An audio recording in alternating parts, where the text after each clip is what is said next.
Hello students, my YouTube channel education डेनी में आपका स्वागत है। आज हम आपको सांख्यिकी स्टैटिक्स क्लास 10th मैथ प्रश्नावली 14 में दी गई माध्यक और बहुलक के बारे में बताएंगे।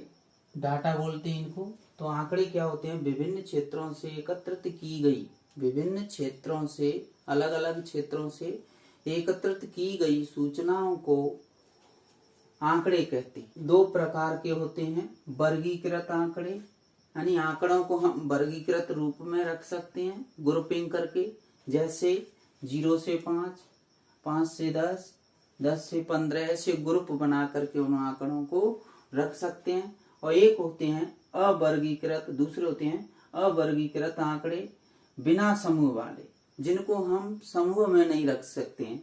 ये कैसे होते हैं? व्यक्तिगत आंकड़े होते हैं, जैसे भार है, ऊंचाई है, तो ये हम किस में रख सकते हैं? अवर्गीकृत आंकड़ों में रख सकते हैं। जैसे इसमें कोई ग्रुप नहीं होता है, इसमें सीधे दिए रहते हैं। जैसे मान लीजिए प्राप्त अंक है किसी विद्यार्थी के प्राप्त अंक है 2, 3, 10 में से 4, 1, 5, 7, 8, ये कैसे हैं? प्राप्तांक है। तो इसका कोई ग्रुप नहीं है, इसमें कोई समूह नहीं बनेंगे। तो इस प्रकार के समूह के माध्यक और बहुलक अलग प्रकार से निकालते हैं, और वर्गीकृत आंकड़ों के माध्यक और बहुलक अलग प्रकार से निकालते हैं। तो आइए देखिए, पहले देखें हम वर्गीकृत आंकड़े। क्या देखें? वर्गीकृत आंकड़ों से माध्यक और बहुलक किस प्रकार से हम ज्ञात करेंगे। वर्गीकृत होते हैं जिनको हम समूह में डिवाइड कर सकते हैं। समूह वाले कौन से होते हैं? समूह वाले। तो समूह वाले आंकड़े होते हैं ये वर्गीकृत आंकड़े। ठीक है। तो वर्गीकृत आंकड़ों में जैसे होती हैं दो प्रकार की बारंबारता सारणी होती है। वर्गीकृत आंकड़ों में बारंबारता बंटन सारणी, यह दो प्रकार की होती है, सतत और असतत। सतत बारंबारता सारणी और असतत यानी जो लगातार नहीं है। सतत का मतलब जो लगातार है, जैसे 10 से 20, 20 से 30, 30 से 40, 40 से 50, कैसी है ये श्रेणी? लगातार है। और असतत होती है असतत बारंबारता सारणी, ये होती है असतत, जो लगातार नहीं है, गैप है। तो देखिए इसमें सतत वाली में क्या होगा? 0 से 10, 10 से 20, 20 से 30, इस प्रकार से इसमें चलेंगे ग्रुपिंग सिस्टम से। तो ग्रुपिंग है क्या? 0 से 10, तो 10 से दूसरी स्टार्ट, 10 से 20, 20 से दूसरी तीसरी स्टार्ट, 20 से 30, तो कोई गैप नहीं है। 0 से 10, 10 से 20, 20 से 30, ऐसा है। असतत बारंबारता सारणी होती है जैसे 0 से 2, 3 से 5, 6 से 8, इस प्रकार। तो देखो 0 से 2 है, 3 से 5 है, 6 से 8 है। तो देखो 2 और 3 में 1 का अंतर है। कितने का अंतर है? 1 का। तो 2 और 3 में कितने का अंतर है? 1 का अंतर है। इसमें कोई अंतर नहीं है, 10 है तो 10 से स्टार्ट हो रही है। तो 0 से 2, 3 से 5, 6 से 8। तो इस प्रकार की जो बारंबारता जो सारणी होगी वर्गीकृत में, तो वो कैसी होगी? असतत होगी। में हम पढ़ेंगे पहले प्रकार की है वर्गीकृत बारंबारता सारणी। वर्गीकृत बारंबारता सारणी। तो वर्गीकृत बारंबारता सारणियों में हम निकालेंगे माध्यक और बहुलक। ये केंद्रीय प्रवृत्ति की 3 माप होती हैं, आपको पता होगा, कक्षा 9th में पढ़ चुके हैं आप। तो केंद्रीय प्रवृत्ति की 3 माप होती है। केंद्रीय प्रवृत्ति की माप। यहाँ क्लास 10th में हम केंद्रीय प्रवृत्ति की 3 माप पढ़ेंगे। यह कौन कौन सी होती हैं? माध्य, जिसको मीन कहते हैं, माध्यक को मीडियन कहते हैं, मीडियन, और बहुलक। ये कक्षा 10 में हम पढ़ेंगे। मोड केंद्रीय प्रवृत्ति की 3 माप होती है। केंद्रीय प्रवृत्ति क्या होती है? केंद्रीय प्रवृत्ति यह होती है कि जो सभी जो सूचना हैं उनमें ज्यादातर सूचनाएं कौन सी एक संख्या के अंतर्गत हैं, सबसे ज्यादा। तो सबसे ज्यादा जो होगी तो वही केंद्रीय प्रवृत्ति की माप होगी। जैसे ये है, सभी आंकड़े उसके और पास हैं, फिर कोई नहीं है, ऐसे ऐसे। तो सबसे अधिक जो केंद्रीय प्रवृत्ति की माप है, सबसे जो डाटा है, पूरा जो खिंचाव होता है वह किसके ओर पास है? अधिकतर। तो अधिकतर किसके ओर पास होगा? जो बीच में केंद्र पॉइंट होगा उसके पास सबसे ज्यादा आंकड़े हैं, सबसे ज्यादा आंकड़े हैं। मान लीजिए केंद्रीय पॉइंट एक नेता है और नेता के पास सबसे ज्यादा भीड़ है, तो वही उसका नेता हो जाएगा। जैसे केंद्रीय प्रवृत्ति की माप होती है तो इसके और पास जितने भी आंकड़े होते हैं उन आंकड़ों को हम ज्ञात करते हैं, माध्य कहलाते हैं वो आंकड़े। माध्यक होते हैं वो बहुलक होते हैं। तो इनका कोई एक वैल्यू, एक मान होता है जो केंद्रीय प्रवृत्ति कहलाती है। ठीक है, तो केंद्रीय प्रवृत्ति क्या होती है? केंद्रीय प्रवृत्ति होती है कि संपूर्ण डाटा में एक ऐसी वैल्यू जो उन आंकड़ों में लाई करे, जो उन आंकड़ों में सबसे ज्यादा लाइक हो। ठीक है, तो ये होती है केंद्रीय प्रवृत्ति की 3 माप है, माध्य, माध्यक और बहुलक। ये क्लास 10th में ये तीनों ही दी रखे हैं, तो हम इनके बारे में पढ़ेंगे। तो देखिए अब ध्यान दें कि माध्य निकालने की 3 विधियां। माध्य निकालने की कितनी विधियां हैं? वर्गीकृत बारंबारता सारणी में 0 से 10, 10 से 20, इस तरीके से होगी, 10 से 20, 20 से 30, इस प्रकार की होती है वर्गीकृत वाली। तो इसमें माध्य निकालने की 3 विधियां हैं। तो उन विधियों को हम चर्चा कर लें, पहले उन विधियों के सूत्र देख लें, फिर हम इससे वर्गीकृत जो सारणी है उसमें माध्य, माध्यक और बहुलक तीनों को ही आपको विस्तार से बताएंगे। तो देखते रहिए। देखिए, माध्य, माध्य निकालने की 3 विधियां। कितनी विधियां हैं? 3 विधियां हैं। 3 विधियां। 3 विधियां कौन कौन सी है? नंबर 1 प्रत्यक्ष विधि। प्रत्यक्ष विधि, डायरेक्ट मेथड। प्रत्यक्ष विधि से माध्य निकालेंगे, तो इससे माध्य निकालेंगे हम, तो माध्य x बार बराबर होगा सिग्मा fi xi। f बारंबारता है, x कोई राशि है, बटे सिग्मा fi ये बारंबारता का योगफल है। तो ये सूत्र होता है माध्य निकालने का प्रत्यक्ष विधि द्वारा। और यह जो फॉर्मूला हम अपनाएंगे तो किसके लिए? जो छोटे मान है, छोटे मानों के लिए, मानों के लिए छोटे मान है। यानी बारंबारता जो सारणी दे रखी है, जो वर्गीकृत बारंबारता सारणी है, उसमें जो छोटे मान दिए गए हैं तो उनको, उन मानों को देखें, उन मानों से हम माध्य निकालें तो हम डायरेक्ट मेथड से निकाल सकते हैं, अगर उन मानों में कोई ज्यादा अंतर नहीं है या ज्यादा बड़े नहीं है। दूसरी विधि है कल्पित माध्य विधि। कल्पित माध्य विधि, कल्पित माध्य विधि है। माध्य ज्ञात करने की 3 विधियां पढ़ रहे हैं। प्रत्यक्ष विधि, डायरेक्ट फॉर्मूला लिख देंगे। कल्पित माध्य में क्या है? देखिए, तो इससे माध्य निकालें कल्पित माध्य से, तो x बार बराबर स्मॉल ए क्या है, कल्पित माध्य है, sigma F I D I upon sigma F I. ये कल्पित माध्य से माध्य ज्ञात करने का सूत्र है। यह उन मानों के लिए होती है जो मान न तो ज्यादा बड़े हों और न ज्यादा छोटे हों, मीडियम के, यानी ऐसे मान या ऐसी वैल्यू, ऐसे मान जो न ज्यादा बड़े हों और न ज्यादा छोटे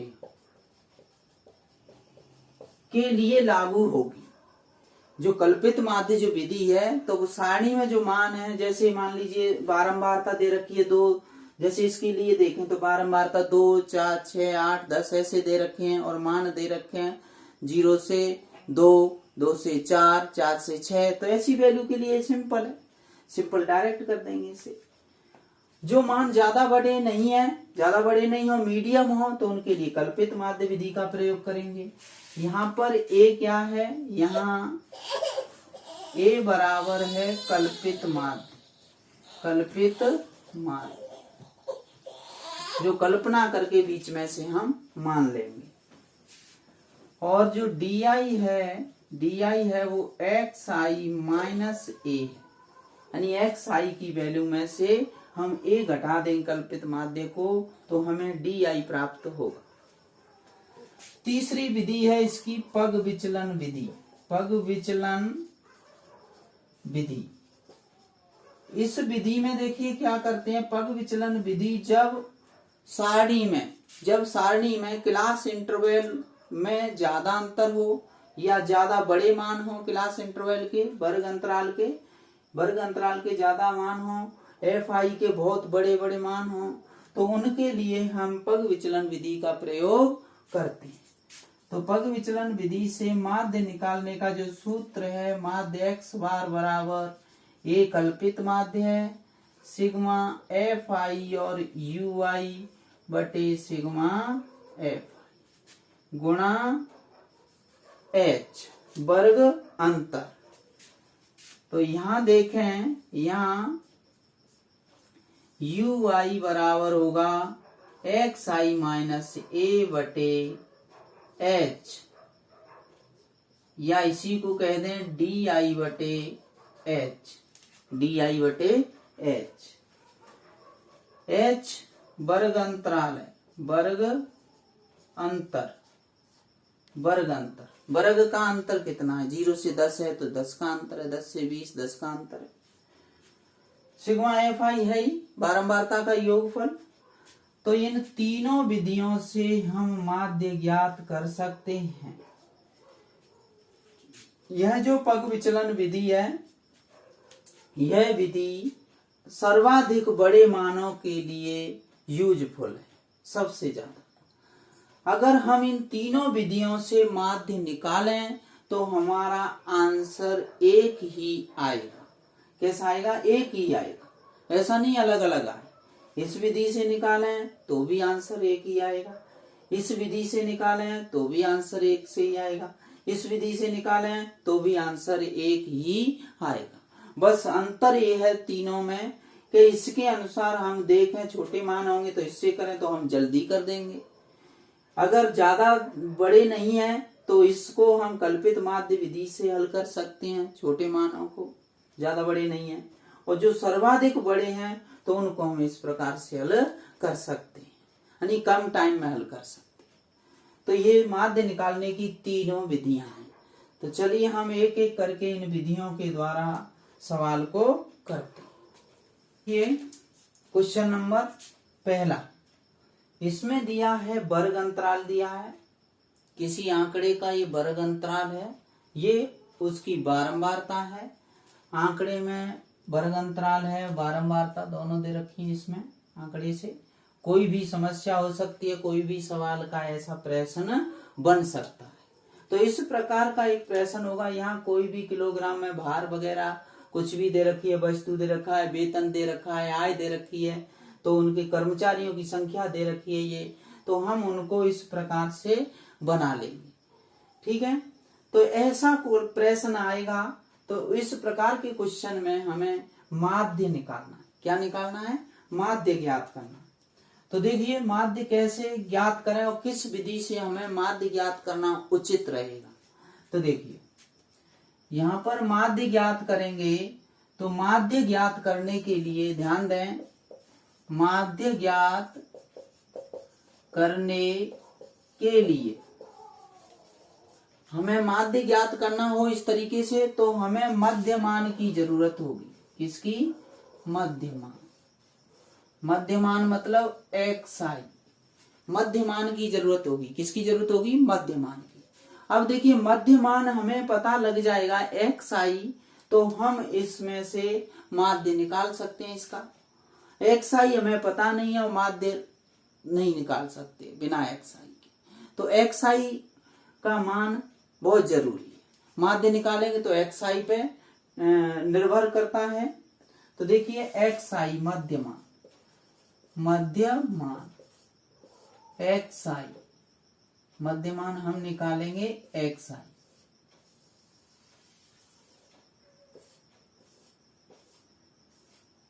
मध्यमान xi। अब मध्यमान कैसे निकालेंगे? ध्यान दें, जैसे 0 से 10 है, तो 0 से 10 है, तो इसको हम लिखेंगे 0 + 10/2, तो कितना आएगा? 5। कितना आएगा? 5। यानी दोनों को हम जोड़ करके और 2 का देंगे भाग, तो हमें मध्यमान प्राप्त होगा। मध्यमान, मध्य की वैल्यू निकालेंगे तो 2 का भाग देंगे तो मध्यमान प्राप्त हो जाएगा। अब देखिए 0 से 10 का मध्यमान, 0 10 को जोड़ेंगे तो कितना होगा? 10। 10 का आधा कितना होगा? 5, तो मध्यमान 5 आ गया। 10 और 20 को जोड़ेंगे तो कितना आएगा? 30। 30 का आधा 15। ठीक है, तो इसी प्रकार आता जाएगा। अब इसमें आप वर्ग अंतर देखें, वर्ग अंतर मतलब h, तो h कितना है? 10 10 10 10 10 10 का अंतर है। 10 से 20, 20 से 30, 30 से 40, 40 से 50, 50 से 60, तो इस प्रकार से इसमें 10 10 का अंतर है। तो वही h है, तो 10 10 जोड़ते जाइए सब में। 5 में 10 जोड़ा 15, 15 में 10 जोड़ेंगे तो 25, इसका मध्यमान आ जाएगा। 25 में 10 जोड़ेंगे 35, तो इसका मध्यमान आ जाएगा। 30 और 40 कितने हो गए? 70। 70 का आधा 35। 35 में 10 जोड़ेंगे तो 45, ये इसका आधा है।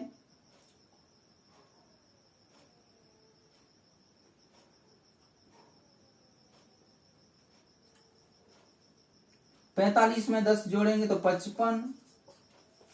55 में 10 जोड़ेंगे तो 65, तो ये इसके आधे।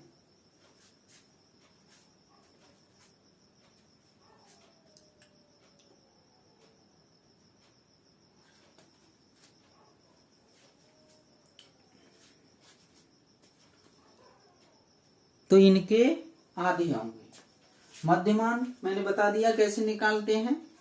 इसमें होता है, ये होती है निम्न सीमा, निम्न सीमा, और ये होती है उच्च सीमा, उच्च सीमा। तो निम्न सीमा प्लस उच्च सीमा में 2 का भाग दे देंगे। इसकी निम्न सीमा 10, इसकी उच्च सीमा 20, तो 10 + 20 जोड़ के 30 होते हैं। 30 में 2 का भाग देंगे तो 15 आ जाए। इसी विधि द्वारा हल करें, और कौन सी विधि हमारे लिए उचित रहेगी, कौन सी विधि इसके लिए सही है, तो वो हम आपको बताएंगे। देखिए, हालांकि इसको डायरेक्ट मेथड से भी कर सकते हो, प्रत्यक्ष विधि से भी इसको हल कर सकते हो।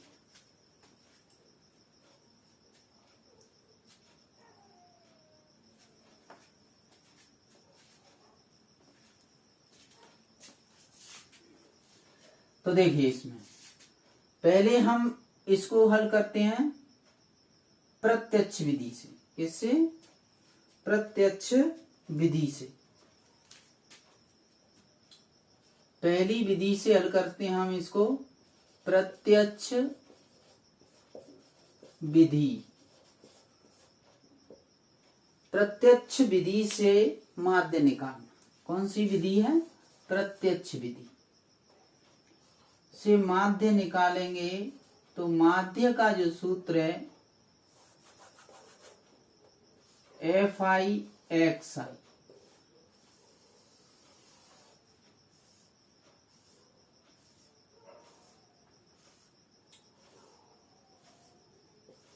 इस प्रकार।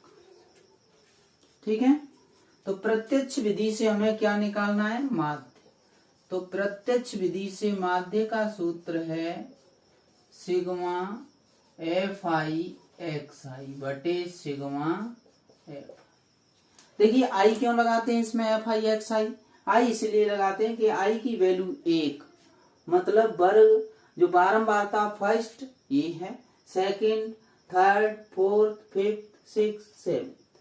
ठीक है, तो आई इसलिए लगा दिया है कि आई की वैल्यू 1 से लेके 7 तक है, तो F1, F2, F3 ऐसे आती है इसकी।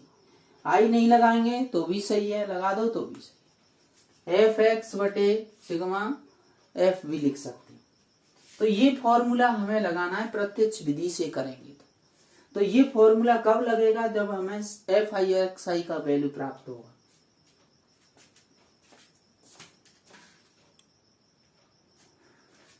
ठीक है, तो गुणा करेंगे। FI का मतलब FI ये है, XI की वैल्यू ये है, तो इन दोनों कोष्टकों का क्या कर दें? गुणा कर दें आपस में।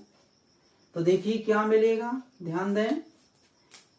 5 का गुणा 5 से करेंगे तो हमें मिलेगा 25। क्या आएगा? 25। 7 का गुणा 15 से करेंगे तो 15 सत्ते 105, 105 आ जाएगा। 25 चौका 100, गुणा कर दिया दोनों का।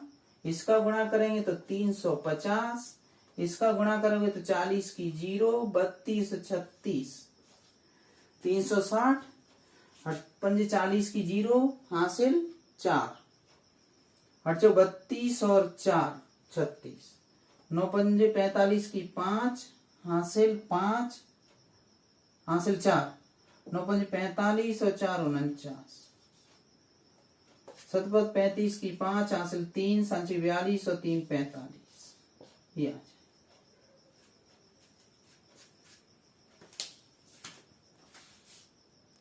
तो गुणा करने पर हमें ये वैल्यू प्राप्त होंगे।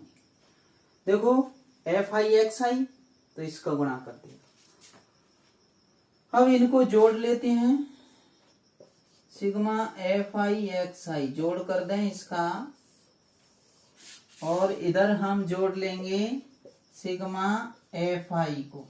तो FI कितना होगा? 50 आ जाएगा। FI कितना होगा? 50। इनको जोड़ लें, देखिए 5 5 10 20, 20 की 0 हासिल 2, 4 4 और 5 9, 9 6 15, 15 और 9 24, 30 की 9 हासिल 2, 3 4 3 7 3 10 8।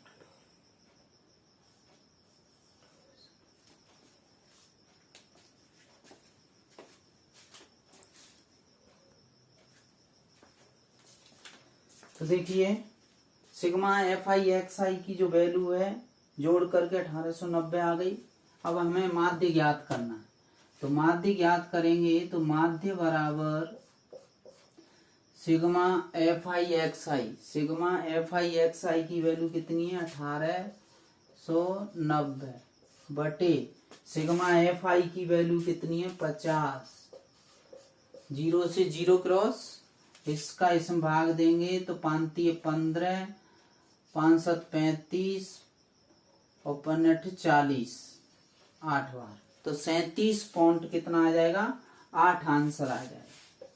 तो माध्य कितना है हमारा? 37.8 है। तो कल्पित माध्य विधि से हम इस सवाल को हल करें तो देखिए क्या होगा। कल्पित माध्य हम ए कल्पना करके ए को हम क्या मान लेंगे? कल्पित माध्य।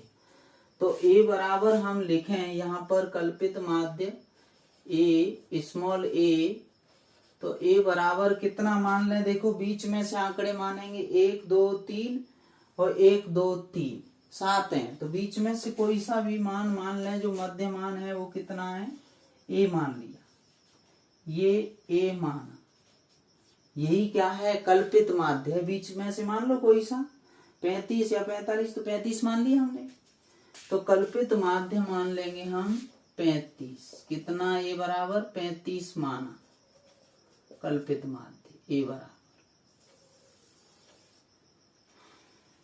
ए बराबर कितना माना, 35।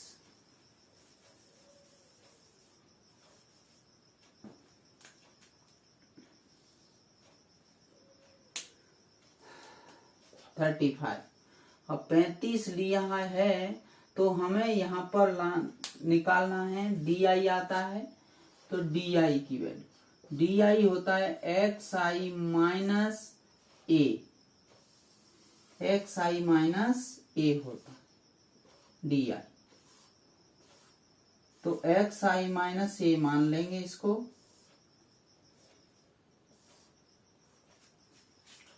एक्स आई माइनस ए।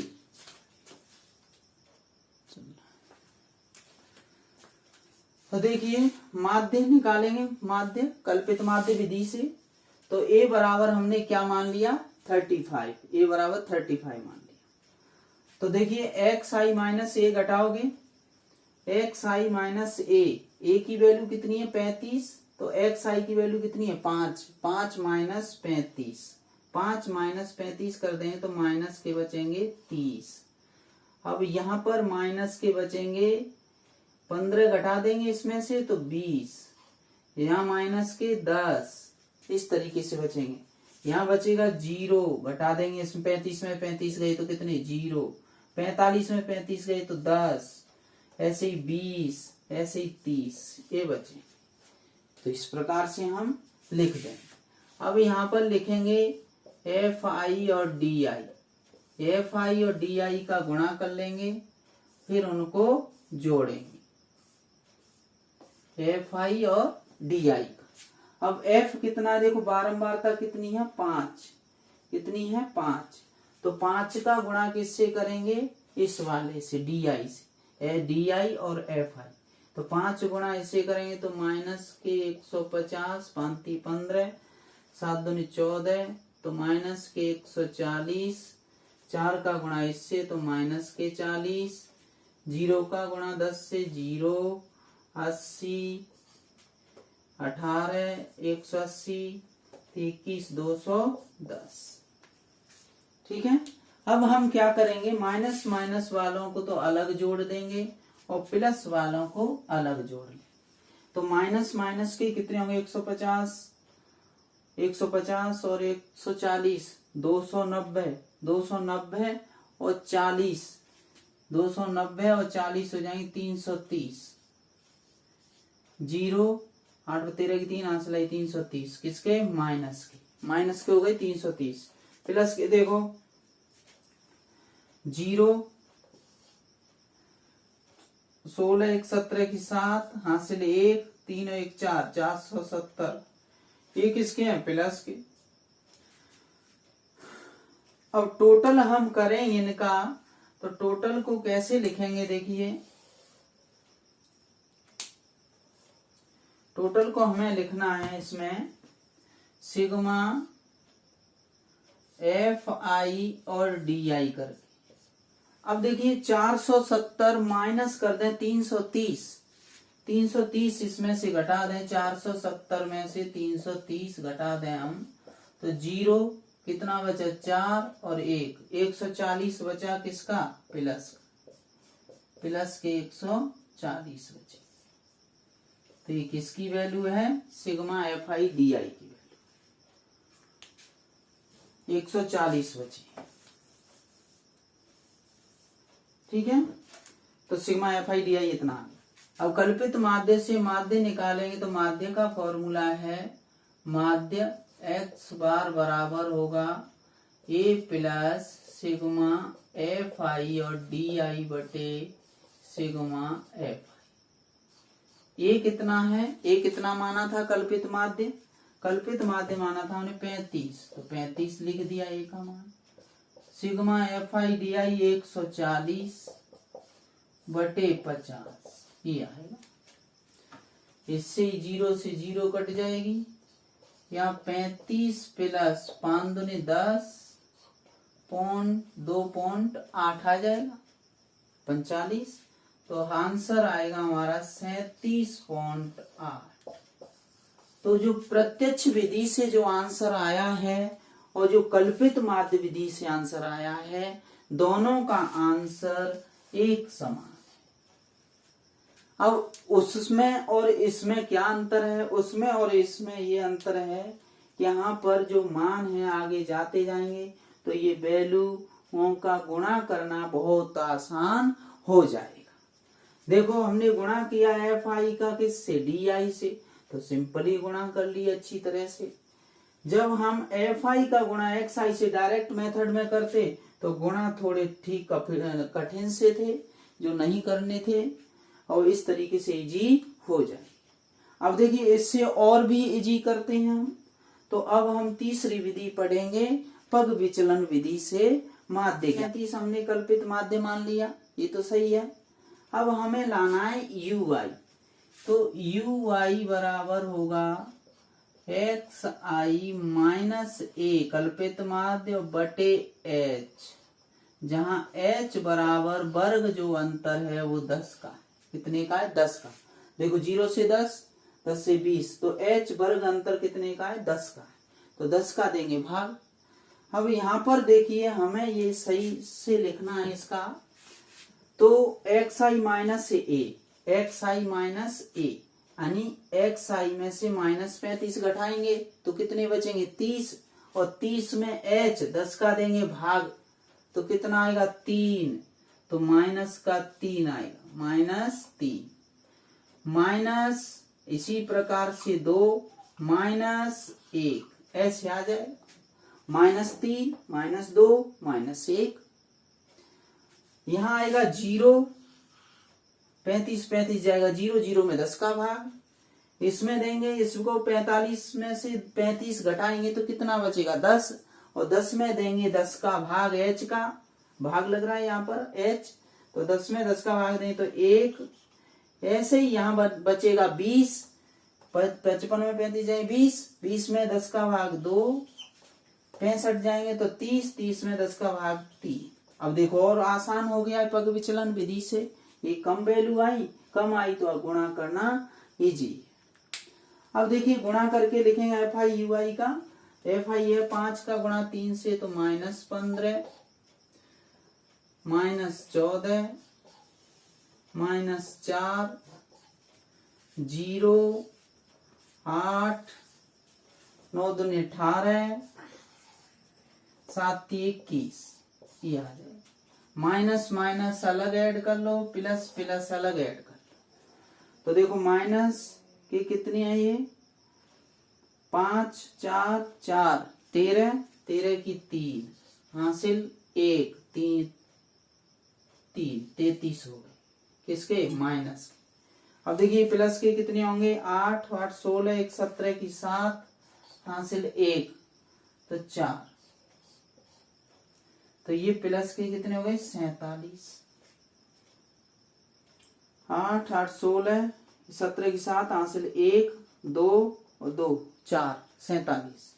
अब देखो 47 में से 33 घटाएंगे तो कितने बचे 4 1 14, कितने बचेंगे 14।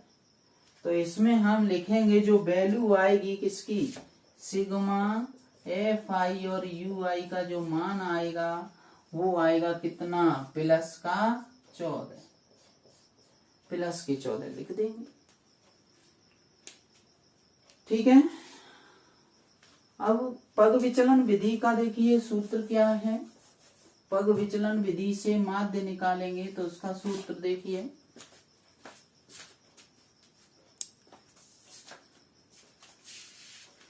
पग विचलन विधि से माध्य इस प्रकार से जोड़ लिए, तो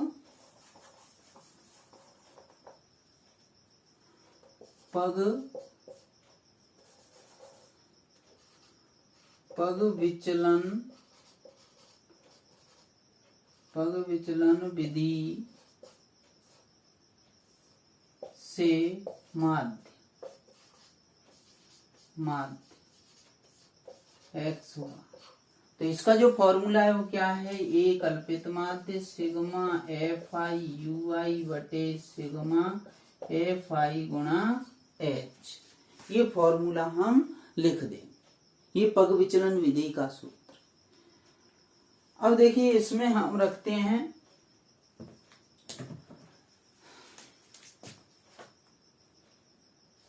मान रख दो, ए का मान 35 प्लस यहाँ आ जाएगा 14 बचा है, देखो सिग्मा एफ आई यू आई का मान 14 बटे कितना आएगा 50 गुणा एच 10, 0 से 0, 14 में भाग देंगे हम कितने का 5 का, तो 5 दूनी 10, तो 2.8 जोड़ेंगे तो ये आएगा 37.8।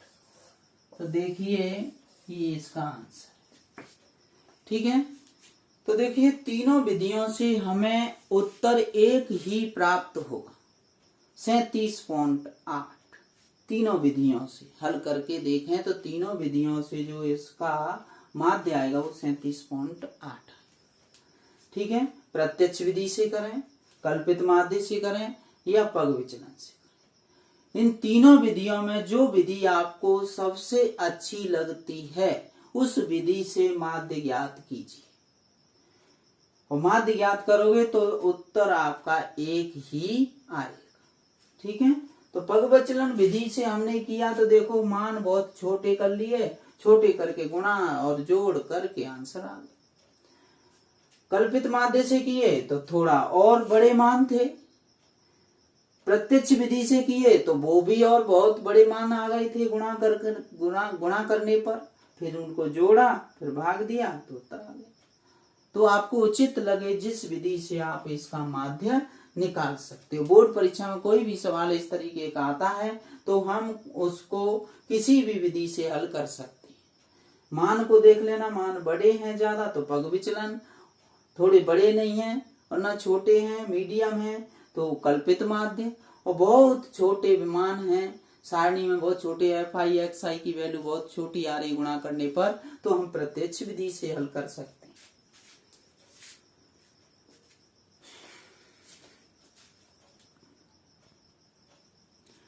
अब देखिए ये क्वेश्चन है, तो इस क्वेश्चन से हम बहुलक ज्ञात करते हैं।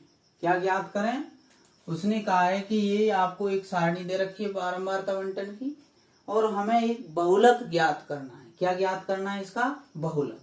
तो ध्यान से देखें बहुलक में क्या होता है कि जो बारंबारता जो सबसे अधिक बारंबारता है वही उसका बहुलक वर्ग होता है।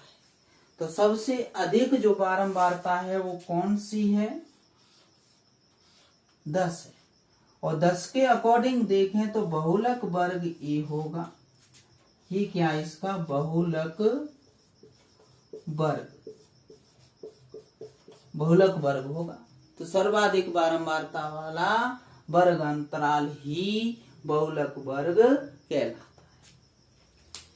30 है यहाँ पर, ये 30 ये इसकी निम्न सीमा L है, L बोलते हैं निम्न सीमा, निम्न सीमा होती है L। अब देखिए ये जो वैल्यू है जो सर्वाधिक है इसको मान लेंगे हम F1, क्या मान लिया F1, इसको मान लिया F0 और इसको मान लिया F2, बस बहुलक ज्ञात हो गया। सूत्र याद है तो आपको बहुलक ज्ञात कर सकते हैं। देखिए बहुलक,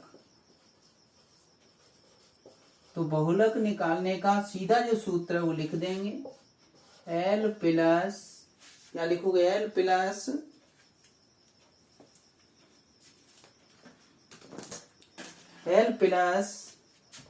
F1 माइनस F0 बटे 2F1 minus F0 minus F2 गुणा H।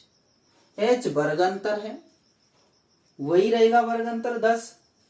ये जो सब वैल्यू आपको दिखाई दे रही हैं, सर्वाधिक बारंबारता वाला वर्ग अंतराल बहुलक कहलाता, बहुलक वर्ग कहलाता है। और सबसे जो निम्न सीमा इधर की है उसको निम्न सीमा, इधर उच्च सीमा, तो निम्न सीमा L लेते हैं, निम्न सीमा को L से व्यक्त करते हैं। सर्वाधिक जो बारंबारता है उसको F1 नाम दे देते हैं, इससे ऊपर F0, इससे नीचे F2, और यही सिंबल वहां रख देते हैं। देखिए L का मान लिखोगे आप कितना, 30 प्लस F1 10 माइनस 4 बटे 2F1, तो 2 गुणा 10 माइनस 4 माइनस 8 गुणा H10। वर्ग अंतराल कितना है 10, H कितना है वर्ग अंतर 10 है, क्यों देखो 0 से 10, 10 से 20, 10 है। इसे हल करो, आंसर आ जाए 30 प्लस 6 20, 10 दूनी 20 माइनस 12 गुणा 10, यहाँ बचेगा 30 प्लस 6 बटे कितने बचे यहाँ में 8 गुणा 10, ठीक है। ये आ जाएगा 30 प्लस, ये 2 से काट देंगे तो कितना बचेगा 3, ये 2 से 4, तो 30 बटे 4 भी लिख सकते हैं। यहाँ आ जाएगा 30 प्लस 2 से काट दो, 2 से 15 बटे 2 लिख सकते हो, और इसको आधा कर देंगे तो 30 प्लस 7.5 बचे, इसे इसमें जोड़ देंगे तो आंसर आएगा, वो आएगा 37.5, 37.5। तो बहुलक कितना आया देखिए 37.5 आया। जो बहुलक वर्ग होता है, बहुलक वर्ग में यही आंसर लाई करेगा। अगर इस बहुलक 30 और 40 से अगर ऊपर आंसर आपका जाता है तो गलत कर रहे हो। जब बहुलक वर्ग माना है तो बहुलक इन्हीं के बीच होगा कोई ना कोई वैल्यू। 30 से 40 के में तो देखो 30 से 40 के अंदर आ रहा है, तो यही क्या है बहुलक, ठीक है। तो बहुलक के लिए हमेशा जब भी हम बहुलक ज्ञात करें तो बारंबारता पर निर्भर करता है। बहुलक बारंबारता पर निर्भर करता है, निर्भर करता है। किस पर निर्भर करता है ये बारंबारता। माध्य किस पर निर्भर करता था, xi मध्यमान की वैल्यू पर। तो ध्यान रखना, माध्य पूछे तो xi को ध्यान में लाना है, बहुलक पूछे तो हमें बारंबारता, सर्वाधिक बारंबारता को ध्यान में लाना है।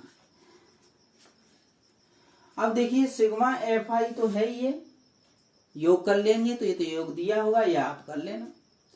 संचयी बारंबारता पर निर्भर करती है कौन, माध्यक। माध्यक है वो CF संचयी बारंबारता पर निर्भर करती है। और ये संचयी बारंबारता हम किस प्रकार से निकालेंगे, ध्यान दें।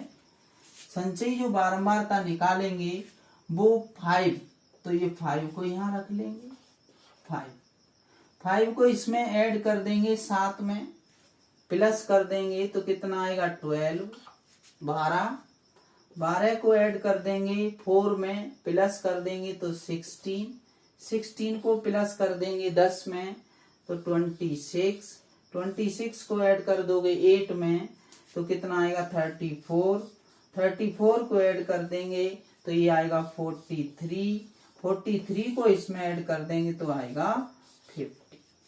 तो इस प्रकार से हम संचयी बारंबारता निकाल लेते। अब देखिए संचयी बारंबारता का जो लास्ट स्टेप है वो कितना आया है 50। तो 50 है तो 50 ही हो गए, 50 ही है।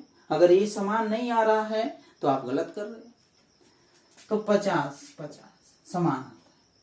अब देखिए ये n/2 निकाल लें तो n/2 क्या है, सिग्मा fi बटे 2। सिग्मा fi कितना है 50 बटे 2, तो ये कितना आया 25 से ठीक बड़ी संचयी बारंबारता, 25 से ठीक बड़ी संचयी बारंबारता, संचयी बारंबारता। ठीक बड़ी संचयी बारंबारता कितनी है देखो, 25 से बड़ी ठीक संचयी बारंबारता कौन, 26। ठीक बड़ी संचयी बारंबारता कौन सी है, 26। तो हमारा जो माध्यक वर्ग हो, मन पर कहावत है नीच बढ़ाए हुआ तो बस ध्यान ना रहेगा कोई चीज को।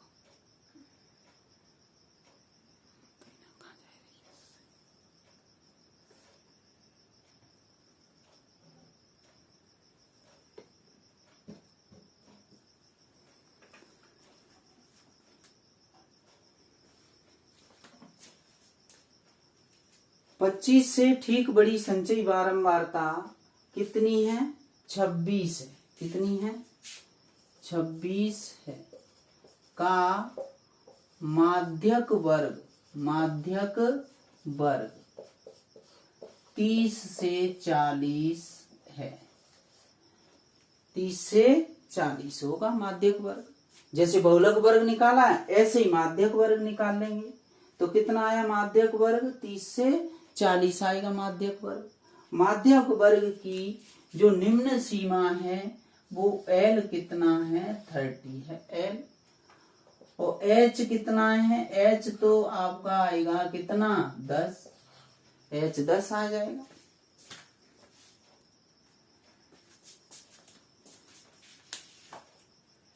H कितना होगा, 10 होगा H वर्ग अंतर।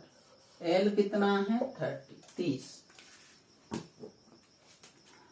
अब देखिए यहां पर जो सूत्र है वो क्या है, माध्यक निकालने का जो फॉर्मूला है मीडियन, तो वो है L plus NY2 minus CF या C अपॉन F गुणा H।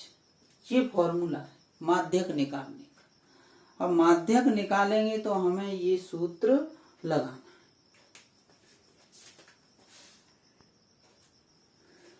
तो ये सूत्र लगेगा माध्यक निकाल। देखो NY2 किया मैंने, NY2 पर कितना मान आया, 25। तो NY2 का मान 25 लिख देंगे। CF ध्यान देना, CF कितना है, CF होगा तो वो है आपका इससे जो 25 से ठीक बड़ी संचयी बारंबारता 26 है। तो 26 यानी माध्यक वर्ग से, माध्यक वर्ग ये होगा पूरा माध्यक वर्ग 26 से ठीक पूर्व की संचयी बारंबारता कितनी है, CF 16। कितनी है, 16। तो CF इससे ठीक पूर्व की संचयी बारंबारता, ठीक है। और F होगा, वो F कितना लेंगे आप, 10 लेंगे। F की वैल्यू कितनी लेंगे, 10। F कितना लेंगे, 10। यानी माध्यक वर्ग की बारंबारता, माध्यक वर्ग से ठीक पहले की संचयी बारंबारता 16 CF का मान होगा। देखिए तो लिख दो L कितना है, L की वैल्यू लिख देंगे। निम्न सीमा L 30 plus NY2 25 minus CF 16 बटे F कितनी आई, 10 गुणा H 10 से 10 क्रॉस, तो 20 प्लस 25 माइनस कितना कर दोगे, 16। 25 में से 16 गए तो 9 बचेंगे। तो कितना आएगा आंसर, 39। तो ये हमारी क्या हो गई, माध्यक हो गया। अब ये आंसर जो आ रहा है आपका उत्तर है ये, तो उत्तर कितना आ रहा है, देखिए उत्तर आ रहा है कितना, 39। तो 30 से 40 के मध्य में 39, तो 39 क्या आ गया, माध्यक। तो इस प्रकार से हम माध्यक और बहुलक तीनों को ज्ञात कर सकते हैं। ठीक है, तो आपको ये वीडियो कैसा लगा हमें कमेंट में बताएं, और इसी प्रकार की वीडियो देखने के लिए हमारे चैनल एजुकेशन डेनी को सब्सक्राइब करें, तो आपको इस प्रकार की जो वीडियो हैं वो मिलती रहेंगी। Thank you.